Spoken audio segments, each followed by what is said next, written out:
Welcome to Peter and Ruffy's football show here on STV. The main talking points on tonight's programme. Mark Warburton is raging at referee John Beaton as Rangers lose to Aberdeen on Sunday. Celtic are preparing for Manchester City on match day 2 of the Champions League after hitting Kilmarnock for 6 at the weekend. And Manchester City, despite losing Kevin De Bruyne through injury, have a striker coming to Celtic Park in red hot form. We'll be talking about Sergio Aguero over the course of the programme, but Alan Ruff is alongside me, Peter Martin, ready to discuss all things football. And first of all, well, it didn't quite live up to the hype, Ruffy, in the first half, Aberdeen against Rangers, but in the second half it certainly sparked into life. Yeah, I thought the first half was, I don't think any team really dominated. If anything, Rangers I thought were the better the two sides. I think they created maybe one or two chances more than Aberdeen, but again the failing was being hit in the back of the net, and I think that would be a big worry for the Rangers manager, that when they are dominating games they're not getting the goals. The open goals from open play had to be a penalty the other day there as well, so that was something they'll have to look at. But at the end of the day, obviously Aberdeen getting the late goal was a big thing for them. Yeah, let's cut to the chase on it. One's a punt up the park, which poor defending from Rangers to allow Johnny Hayes. The other one you mentioned is a penalty, which I think only really came about due to the fact that they brought on Kenny Miller, who sparked him into life. And the goal for Aberdeen, the build-up to it, it wasn't a free kick. Have we covered all bases on this game now? Yeah, I think so, but I mean, I think Tavernier unfortunately was the culprit in both occasions. I think he didn't make him easy for himself with a tackle. He got caught, up the part, and he had to make that tackle from behind. And the referee sees the tackle going in, and he has to make a decision. The player goes down. I think we've all had a look at it now. Tavernier did get a touch on the ball. He also got a touch on the player as well, and that's what the referees went with. And I would say it wasn't a foul. Yeah, over and above that though, if you're going to score a winner, then James Maddison come up with a special strike. Yeah, we've all been, I think everybody's been raving about this young lad. Obviously they've got him up on loan, but he seems to have everything. I was surprised when he was on the bench, and come on late on, but certainly to have the ability. I mean, we see the foreign players do it week in, week out. There are certain players in our game can do it as well, but it was a wonderful strike from that distance. It's a big week, a big month, I beg your pardon, for Rangers, Ruffy, because after the Aberdeen defeat, suddenly you've got Partick, Inverness, and you've got the semi-final on the horizon in the month of October. Yeah, I think they need to start scoring the chances they're making. They did it against Queen of the South. We know they're from a division below, but against the teams in the top division, they are creating chances. They just don't have anybody to put it in the back of the net. You said there, quite rightly so, Kenny Miller came on. He was just a live wire. We know what he can do. He can see a pass as well. He put the pass in for the penalty. So I wouldn't be surprised if Kenny starts the game rather than coming on. Yeah, just one sour note on the whole thing. We like to try and focus on the football on this programme day in, day out, Ruffy. But, whoever the sick individual was who scraped the Rangers bus, that's the side of football that we don't want to see. No, and hopefully they'll be caught. Hopefully there will be some kind of CCTV that will catch the culprit. It's absolutely shocking in this day and age that somebody would have the audacity to do that, and let's hope they get caught and punished. Yep, the content, the less said about it, the better. But as far as the results over the weekend, Rangers again, you look at the Premiership results, that game, Aberdeen winning by 2-1. Elsewhere it was Celtic 6, Kilmarnock 1. No goals between Hearts and Ross County. Inverness continue their resurgence, 3-1 against Dundee, and Partick Thistle and Motherwell couldn't be separated. And of course Hamilton 1, St Johnstone 1. That was the results from it. Rangers slipped further behind. It's rather worrying at this point for them as far as the table's concerned. But as far as Celtic are concerned, they're ideally placed for the game against Manchester City after hitting Killie for 6. Yeah, when you get into a game of that magnitude, you want to go in with confidence, and certainly the goals at the weekend, some of them were super. They just cut open Kilmarnock at random. I'm not saying they're going to do that on Wednesday night, but the players will feel confident and get into the game at home with the support behind them. They've saw the big occasions at Parkhead and the players lift their game and they'll try to get something out of that. Yeah, I'm not buying into any quotes from any players saying what they're going to do against Manchester City, because it's going to be a total role reversal once again from what they did to Kilmarnock to facing the likes of City. I've got to mention before we talk about Manchester City, Koulibaly's goal. I can't see anybody bettering it. No. That was a sensational strike for Killy. Yeah, when we were on air on Saturday, when it came through, it was a lob.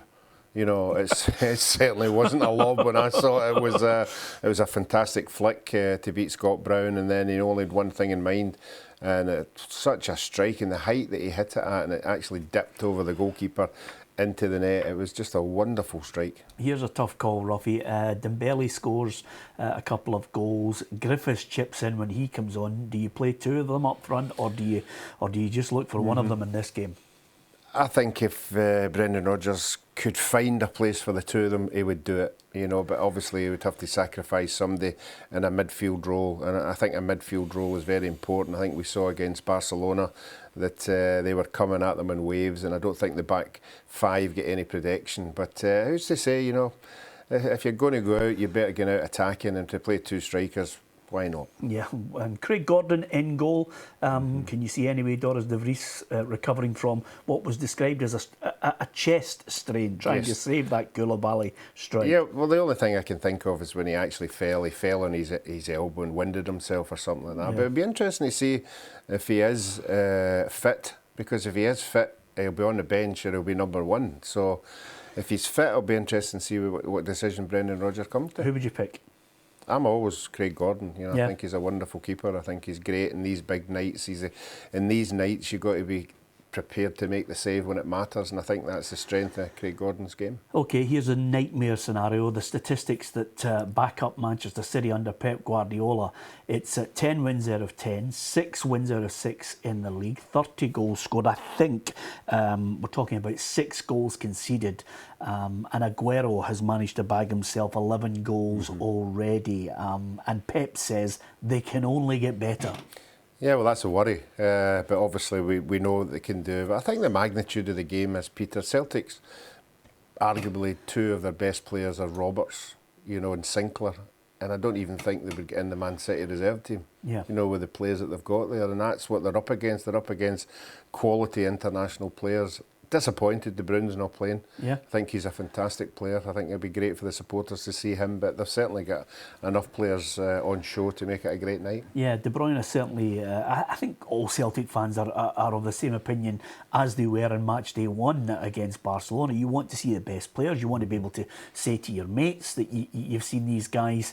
But as far as one like De Bruyne being out, there's another person that can just slot in there and make them equally as formidable. The one man that I think will take some stopping is Aguero. I think he is, for me, the best striker in England, world class. Sometimes it's overused, but he comes into that category for me. Yeah, we all talk about strikers who can play up front themselves, and he can certainly play up front themselves. He can score goals. He's got pace.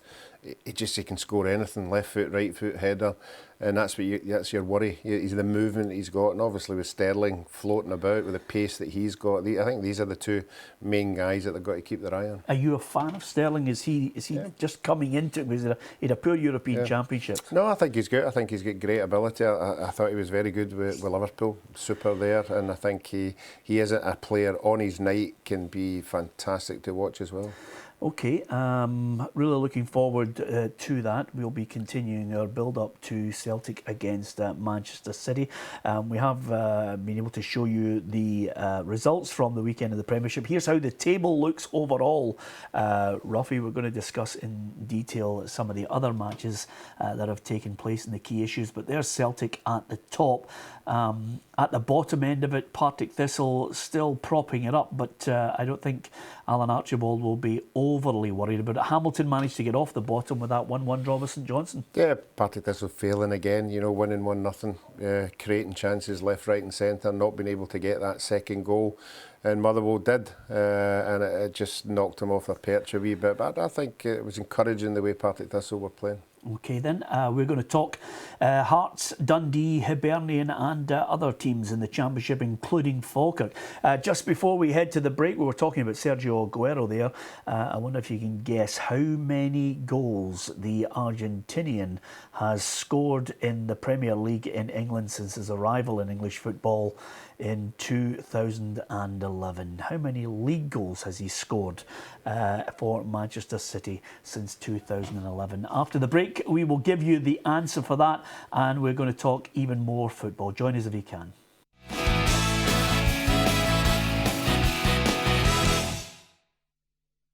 Welcome back to Peter and Ruffy's football show on this bank holiday Monday, September weekend, Ruffy. As ever, lots of people out there celebrating having Monday off, but we are there. We're in it. We're non-stop. Yeah, busy day today.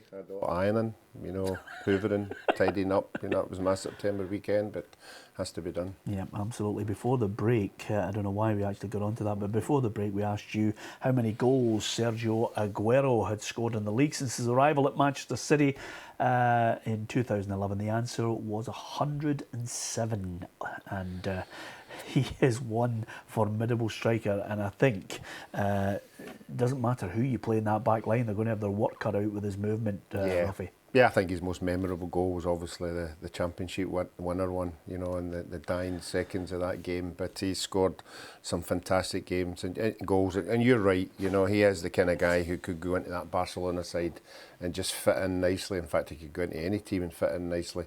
But I think it's just great to watch. It's just the movement that he's got, the touch that he's got, and the goals that he scores. Yeah, just quickly then, as we look at some of the other games from the weekend, Hearts and Ross County, they couldn't be separated, couldn't even be separated in the touchline as well. A great photograph of Robbie Nielsen and Jim McIntyre battling for the ball. If anything, 1 point from 6 for Hearts. In the two games, but prior to that they were on 3 consecutive league wins. They were looking good. I still think they're going to really click when Salmon and Watt can get their goal scoring boots on. Yeah, I think they're the exact same as Rangers at the weekend. I mean, Rangers had chances. I think Hearts had more chances at Ross County, but Scott Fox had a fantastic game, saves left, right and centre. But I think in the chances that they've created, if they just start hitting the back of the net, I think Hearts will be up there. Yep, and as far as Dundee are concerned, we are obsessed by statistics these days. It's a long campaign. Things can happen that can turn it around, change it. We've already talked about the players that Paul Hartley has lost, but I look at Dundee, no wins in the last 6 games, 5 goals scored and 10 conceded. And next up for them is Celtic. Yeah, I think he'll be looking past that game. I think he'll be looking at the games that are after that one, and hopefully that there will be of the teams that he should be beating, because all he needs is a couple of wins against the teams at the bottom of the league, and it could just set them off again. We know they went on a good run last year, but at this moment in time I think he's still suffering for the loss of his 2 best players. Okay, if that's the Premiership, then let's look at the Championship. I still think Hibs will eventually be too strong. There's the scores from the weekend. Dundee United, a little bit of revenge on Morton with that 2-1 win, but I don't think Jim Duffy will be too bothered. They're in the semi-finals of the League Cup. Dundee United are not. Falkirk 2-0 winners over Ayr. Couldn't separate them between Queen of the South and Hibernian. Wraith Rovers edging it in a 5-goal thriller against Dumbarton, and another cracker between Dunfermline and St Mirren. Dunfermline winning by 4-3, and Nicky Clark bagging a couple of goals, the former Rangers player. Let's look at it. I mentioned there I think Hibs will still eventually come out on top due to strength and depth, but Queen of the South deserve tremendous credit. Yeah, and everybody else behind them is beginning to get momentum. Falkirk, Dundee United are winning games as well. I think again we're going to have a fantastic championship. I've already said I don't think Hibs will run away with it. I think they will win it, but I think the other teams, particularly at home, will have something to say about it. But I think it's going to be a really exciting league right until the end. They might actually have landed a good goalkeeper. They're not too famed for having great goalkeepers down through the years, and I'm not having a pop at you or Andy Gorham or Jim Layton, but there was a period where Hibs were going through goalkeepers that were just letting in stupid goals, but this guy Ophir Marciano, 4 clean sheets, 5 games, looks like the real deal from Israel. Yeah, we don't know much about him, but obviously Neil's identified through an agent or watched what he's been doing And certainly that's good, and it's always good, you know, when you've got a good football inside, you've got a goalkeeper at the back who sometimes you're only going to have to make one save, two saves maximum, but having the ability to make these saves is what Hibs will be looking for, because there'll be a lot of games they'll be dominating most of it, and okay, the team might break up the park, but if the goalkeeper's good enough to make the saves, they can win games as well. And one of the teams I think will be an absolute certainty to be in the mix when it comes to the playoffs, Ruffy, Falkirk. 5 wins out of 5, 4 out of 4 in the league for Peter Houston's men, and a good win over here at the weekend. Yeah, you would think Falkirk year on year, the ambition, you know, to do better every year. They've been in cups, they've been in the playoffs, they've just failed, you know. So I think the incentive now is to grab it.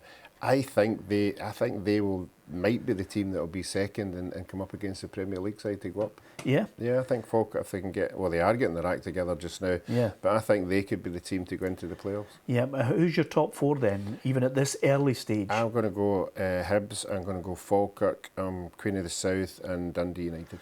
Yep, okay. I'm sure Wraith Rovers might have something to say about that, Ruffy.